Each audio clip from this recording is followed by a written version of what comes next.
Coming up on The Disturbance, I've got my big AFC East National Football League preview show for you today. We are going to talk Buffalo Bills football, New England Patriots, offensive coordination by committee.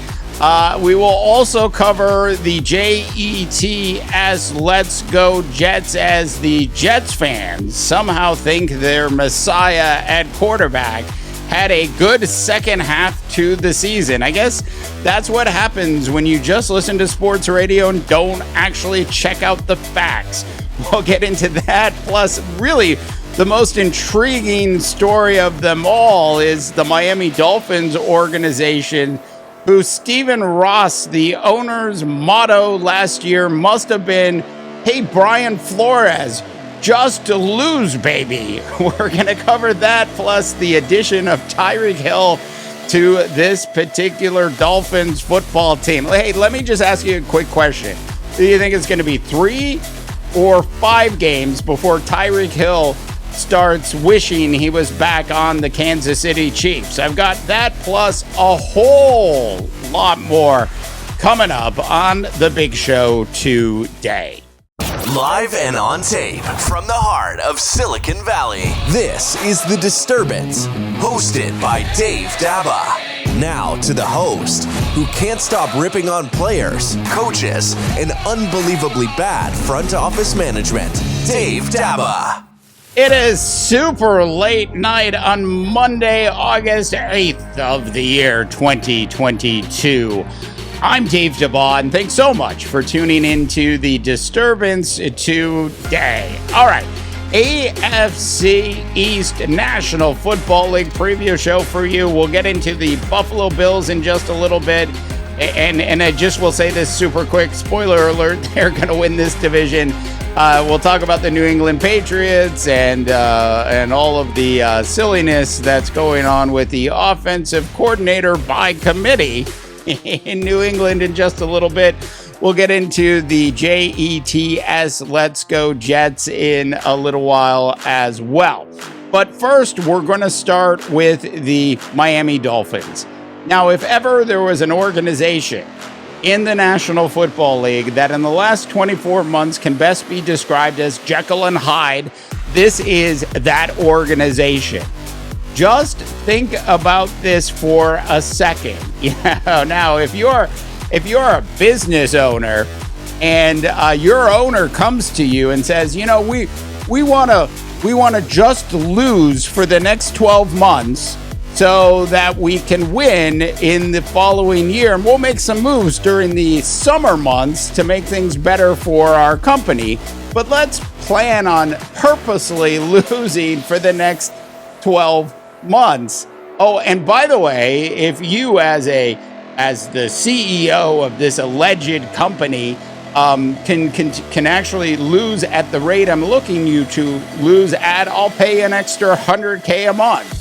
That is, for all intents and purposes, what this just lose baby mentality was all about with the Miami Dolphins last year. As Stephen Ross allegedly told Brian Flores, "I'll pay you $100K for every game that you do lose." Now, the Dolphins were a Jekyll and Hyde team last year, where they lost a lot of games up front and then they won a bunch of games down the stretch. Brian Flores obviously would have nothing to do with it. That being said, Stephen Ross was recently suspended and fined and all this other stuff. Clearly not one of the best owners in the National Football League, is he? That being said, the opposite side of it is what this Dolphin team actually did during the offseason. They did a lot of really good things in the offseason. The first being, of course, that they brought in Tyreek Hill. I joke about Tyreek Hill. I'm like, at some point, Tyreek Hill is going to be like, I can't deal with the Tua shot put passes down the field where I'm already 10 yards past the ball and I've got to come back to get it. That being said, I joke about Tyreek Hill. I'm like, oh, well, Tyreek Hill's going to want to, at some point, 3 to 5 games into this season, he's going to wish he was back with the Kansas City Chiefs. That being said, it still on paper was an absolutely great deal for this team. Just think about my favorite young wide receiver in the National Football League is actually on this dysfunctional Miami Dolphin team, and that is Jalen Waddle. Jalen, who had an absolutely outstanding rookie season as a wide receiver in the National Football League last year, had over 1,000 yards in receptions.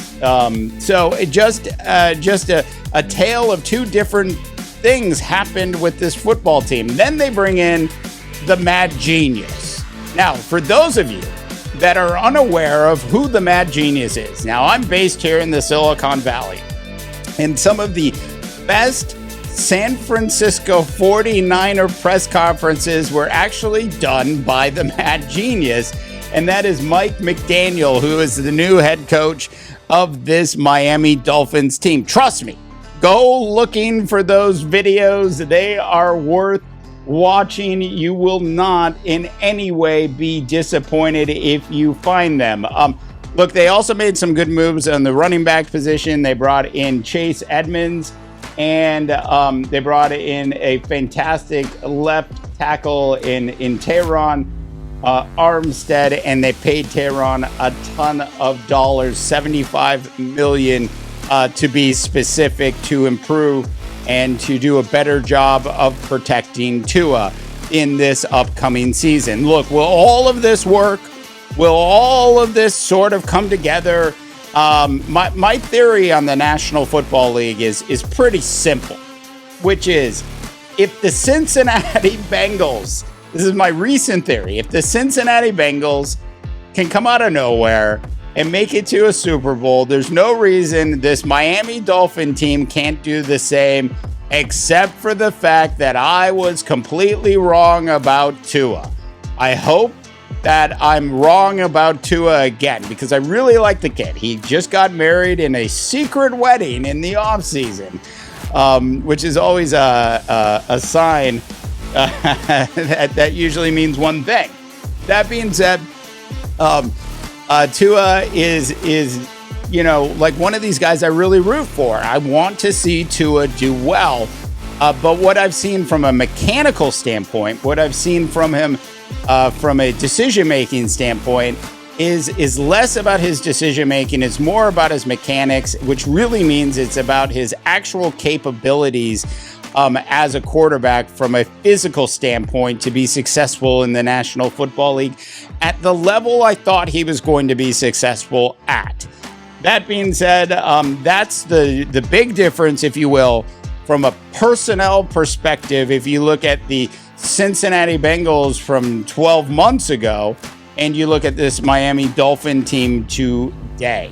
Moving on now to the New York Football Jets. Jets, let's go Jets. Now, Zack Wilson has been embroiled in a bit of a off-season controversy as his former girlfriend actually accused him of having relations with his mom's best friend, which of course Zack has come out and denied and said it wasn't in any way a true thing that actually went down. Then Zack Wilson's ex-girlfriend starts dating a new Washington Commander wide receiver who used to be Zack Wilson's best friend in college at BYU. Look, let's just leave that alone for a second.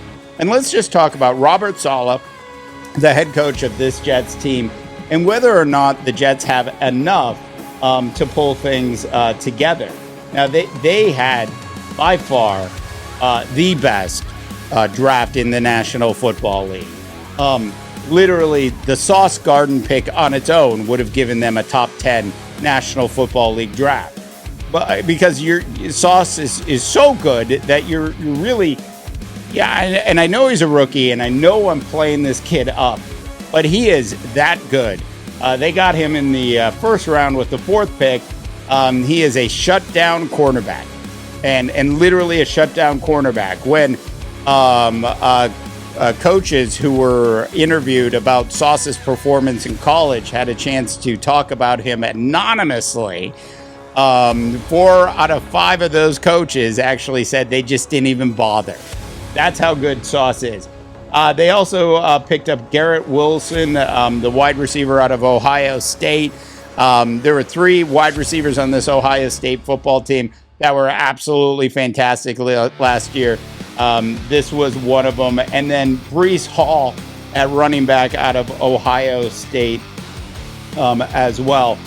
Just a fantastic, like, you could even go deeper into this draft. I was just covering stuff from their first and second round. There were literally 10 impact players that are going to make an impact on this New York Jets team this particular year.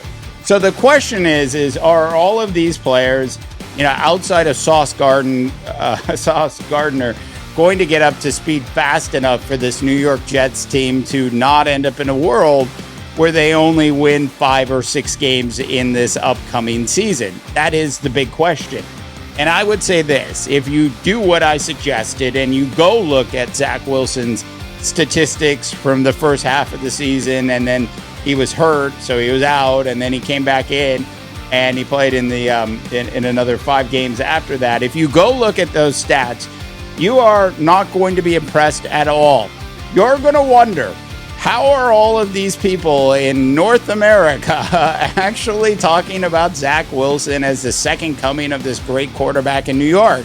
It just isn't there from a statistical standpoint. Now, much like Tua, I want to see Zack Wilson successful in the National Football League. I believe Zack Wilson has all of the tools, has way more tools actually physically than Tua does.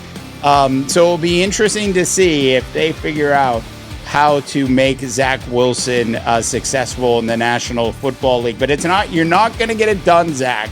And New York Jets fans, I know you're mad right now, but go look at the stats. New York Jets fans, Zack Wilson has to be able to score or throw 2 to 3 touchdowns a game. Just throwing 1 touchdown every other game is not going to get it done in the National Football League, and I don't care how good you look in practice. Speaking of practice, let's move on to the New England Patriots next, and Bill Belichick and this Patriot team. Look, Mac Jones, 3,800 yards passing, 22 TDs and 13 interceptions, which probably equivalates to 130 hours of being yelled at by Bill Belichick behind closed doors.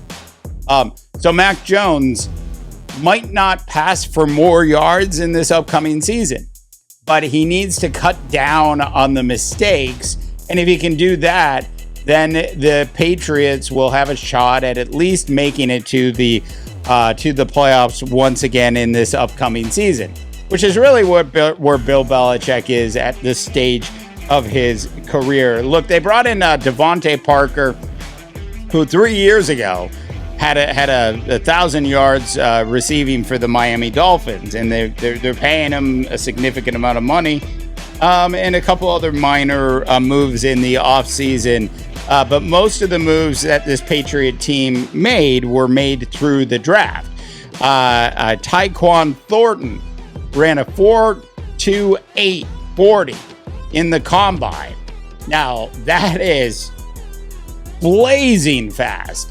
So they're going to use this guy to take the top off, if you will, of secondaries if he can gain the trust of the Patriots offensive coordinator by committee, which is hilarious because it's nothing like seeing Matt Patricia, Bill Belichick, and a coach to be named later sitting around huddling and trying to figure out how to get a call in 10 seconds from one call to another. It is going to be very interesting. Anyways, Thornton's coming out of Baylor. He is a speed speed demon. He does have extraordinarily good hands, which is a really good thing.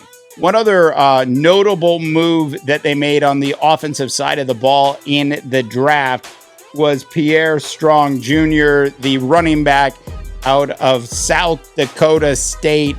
The Jackrabbits now have a player being coached by Bill Belichick. Now, this is an important move because if you look at this style of running back that Pierre Strong Jr. is, he's one of those zone runners.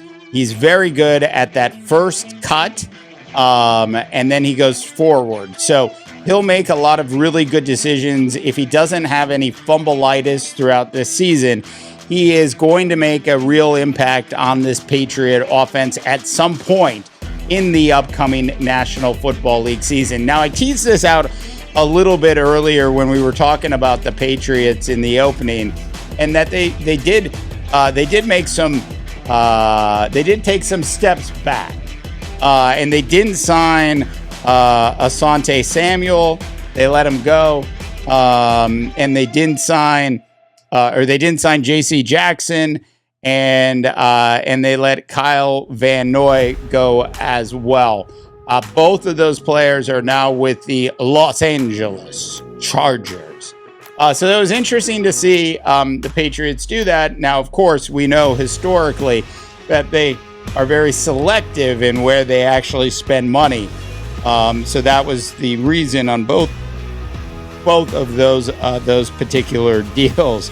And then finally, it should be noted that Mac Jones probably should look over his shoulder just a little bit, because Bailey Zappi was drafted.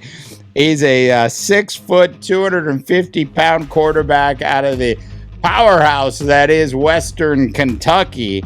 So if for some reason Mac Jones sort of falls off of planet Earth, it could get sort of interesting there with this Patriot organization. Look, Bill Belichick, as we know, is the emperor. Bill Belichick will probably have this team in playoff contention. They will find a way by committee to make things work. But sort of across the board, this team has gotten faster, which is a very important thing, especially in the National Football League. As we know, Tyreek Hill and a lot of these other players are coming in and playing at faster speeds than they used to. So it's important that the Patriots have made an adjustment to that. They're still not there all the way yet from a speed perspective, and that certainly will continue to hurt them. But when we really dive into the Patriots, that is the big issue there. Okay, so now on to the Super Bowl favorites, the Circle the Wagon Chris Berman Buffalo Bills, as the Buffalo Bills are entering this season as the clear-cut favorites coming out of the AFC to win it all. Now, clearly, I think they're going to win the division. The issues they had with the running game early in the season last year got rectified in the second half of the season, which was a very important thing for this Buffalo Bills organization to figure out, because quite frankly, the first 4 or 5 games of last season, they were bad. And they did get that figured out. They also drafted what I think is maybe the best running back. And I still believe this. I think running backs in the National Football League are completely undervalued when you actually look at the performance that they can have and the impact that they actually have on a National Football League team. Look, I get we're in a pass-happy league, which is a lot of fun. But if you can get a running back who is going to rush for 1,000 yards and can catch the ball out of the backfield and give you another 300 or 400 yards, how is that not important to your team? Now, if you can get 2 of those guys on your team, then you're in a really good position. So James Cook, the younger brother of Minnesota Viking Delvin Cook, coming out of Georgia, is now with this Buffalo Bills team and will be an excellent addition to Devin Singletary, who delivered, over 1,000 yards last year, and I believe over 300 yards in receptions on top of it. Just a really good running back group suddenly in Buffalo that they didn't have last year. Now, look, we can talk about how great Josh Allen is, and we can talk about what happened at the end of the season last year, and we can talk about all of those other. We can talk about Stephon Diggs and the rest of that receiving core. But to be honest, the pressure is on Sean McDermott, the head coach of this Buffalo Bills team. He's almost a victim of his own success at this point. Because when you look at this Buffalo Bills roster, the defensive side, and you look at special teams, and you look at the offensive side, this is as close to a team that, if it can stay healthy, should be in the AFC Championship game at the very least next season. That's how much pressure is on Sean McDermott and this Buffalo Bills organization. So they feel the pressure, and what do? They say, let's go get Von Miller, who has been in the National Football League forever. He's been in the National Football League since 2011. Now, remember, this is a linebacker, and whose performance, by the way, Von Miller's last really great season was back in 2018. So it's been 4 years since Von Miller has had a really great regular season in the National Football League. I'm not saying he wasn't valuable to the Rams in the playoffs last season, but if you look at his stats, you can see that this linebacker, forget about who it is for a second, that this linebacker is nearing the end of his career. So what do the Buffalo Bills do? They give him a 6-year, $120 million contract. Look, this isn't the NBA and Major League Baseball, so we know that contract's not guaranteed. So it's really just a 3-year deal, worth just under $60 million. So maybe it's worth it if you consider that. They also brought in O.J. Howard. I heard somebody on another show talking about how great O.J. Howard was, and I was like, what is this? Is this 2019? It's like, it's been a while, hasn't it? So, but Von Miller is a really good pickup, and then Daquan Jones out of the Panthers was also another good pickup for this team. So you look at this team as a whole. Stephon Diggs, several other really young, good wide receivers on this team, a really strong running game. Josh Allen statistically had a bit of a down season last year, but I can point to a couple things to tell you why. The first part was the beginning of the season when they had absolutely no running game at all. And that really affected this team in a way that they weren't able to overcome it at the start of the season. So it took this Buffalo Bills team a while to get going. I don't think that's going to happen this season. I think this team, this coaching staff, is a well-oiled machine at this point. I expect this Buffalo Bills team to win 12 to 13 games in the upcoming season. All right. Do I think they're going to win it all? That's a different show for a different day. Do I think they're going to walk all over the New York Jets and maybe split with the Miami Dolphins and maybe split with the New England Patriots? Yeah. But just about everybody else they're going to take down. They will be favorites in literally they will be favorites probably in every game if they can stay pretty healthy throughout the season. Look, the National Football League is absolutely fantastic. It's just the drama that happens from week to week in the NFL is just real. When you look at a division like the AFC East that has an owner, a meddling owner that would have gotten away with it if it wasn't for those darn kids. My reference is to Scooby-Doo. And Stephen Ross even looks like the old man from Scooby-Doo, doesn't he? That being said, when you've got like these storylines of Tyreek Hill, the cheetah, running wild with Dolphins in Miami, and then you've got you don't have an offensive coordinator in New England. Crazy. You've got offensive coordinator by committee led by defensive coordinators. I'm just saying, just intriguing across the boat. And then you've got Robert Saleh, the poor head coach of the New York Jets, whose team had one of the best drafts that a team has had in recent years, and it's probably not going to be enough because their quarterback might not really be as good as everybody thinks he is inside that room in New York.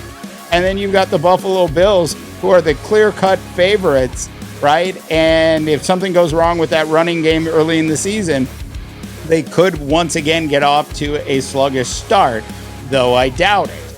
This is a division that should easily be won by the Buffalo Bills. This is a division where the New England Patriots, because it's Bill Belichick, because it's the Emperor, because he likes to wear his cut-off hoodies, and because that organization just as a whole is so brilliant, you've got to sort of give it to him. And then the dark horse is the Cincinnati Bengals of last year, which would be the equivalent to who the Miami Dolphins look like on paper this year minus Tua. And if Tua could live up to his expectations coming out of college, that Dolphin team could theoretically make some sort of run. One thing I do know, though, is that New York Jets team is not making a run this year. All right. Sorry to all of my New York Jets fans. I really hope I'm wrong about Zack Wilson. All right, that's it for the disturbance. Thanks so much for tuning into the big show today. Do check out our Big Sports website at disturbance.live. For the disturbance, I'm Dave DeBaugh, wishing you all a tremendous rest of your sports viewing week. The Disturbance is brought to you live and on tape from the heart of the Silicon Valley and is a production of the Mighty Rip Podcast Network. For more witty, 100% independent NFL and NBA sports coverage, check out our Big Sports website at disturbance.live.